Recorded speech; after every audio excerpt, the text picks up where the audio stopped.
আলহামদুলিল্লাহ, সমস্ত প্রশংসা আল্লাহ তাআলার। দরুদ ও সালাম রাসূলুল্লাহ সাল্লাল্লাহু আলাইহি ওয়াসাল্লামের প্রতি।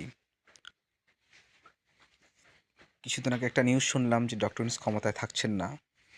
উনি নির্বাচনের পরে ক্ষমতা ছেড়ে দিবেন। তা তো স্বাভাবিক। কোনো ক্ষমতার আসনে উনি থাকবেন না। তো আমার ধারণা ছিল উনি যদি এনসিপি ক্ষমতায় আসে, উনি ক্ষমতায় আসবেন। উনি ক্ষমতার উচ্চ আসনে থাকবেন। আমার দেশের মানুষও চাইবে। উনি এমন একজন ব্যক্তিত্ব যার গ্রহণযোগ্যতা সারা পৃথিবীর কাছে। প্রধানমন্ত্রী যদি নাও হন, উনার কোনো যায় আসে না। ওনার কোনো লাভও নাই, লসও নাই। বরং আমাদেরই লাভ। আমাদের দেশ সমৃদ্ধি, শক্তি, সামর্থ্য ও এদিক দিয়ে এগিয়ে যাবে।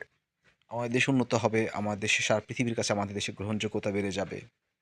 ওনার শক্তি, সামর্থ্য, জ্ঞান, বুদ্ধি দিয়ে, মেধা দিয়ে, যোগ্যতা দিয়ে আমার দেশটাকে একটা উন্নত দেশ হিসাবে, সমৃদ্ধশালী দেশ হিসাবে সারা পৃথিবীর কাছে উপস্থাপন করবে। এটা আমার ধারণা। ওনার মতো উচ্চশিক্ষিত, গ্রহণযোগ্য মানুষ এবং নোবেল প্রাইজ সব পৃথিবীর সমস্ত প্রাইজই পুরস্কার উনি পেয়েছে। পৃথিবীর হাতে গোনা ১০ থেকে ১২ জন মানুষের মধ্যে উনি একজন যাদের চিন্তা, চেতনা, দর্শনের উপরে, গবেষণার উপরে একটা পৃথিবী এগিয়ে যাচ্ছে।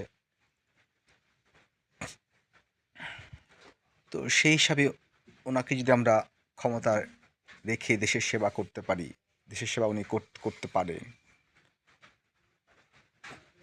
আমরা যদি ওনাকে সুযোগ করে দেই, দেশের সাধারণ মানুষ, আপামর জনসাধারণ, আমাদের দেশের উন্নতি হবে, আমাদের দেশের লাভ হবে।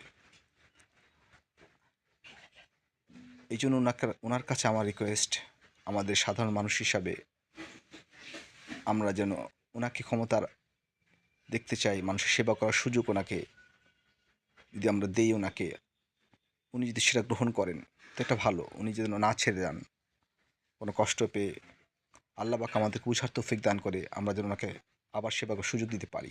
আল্লাহ পাক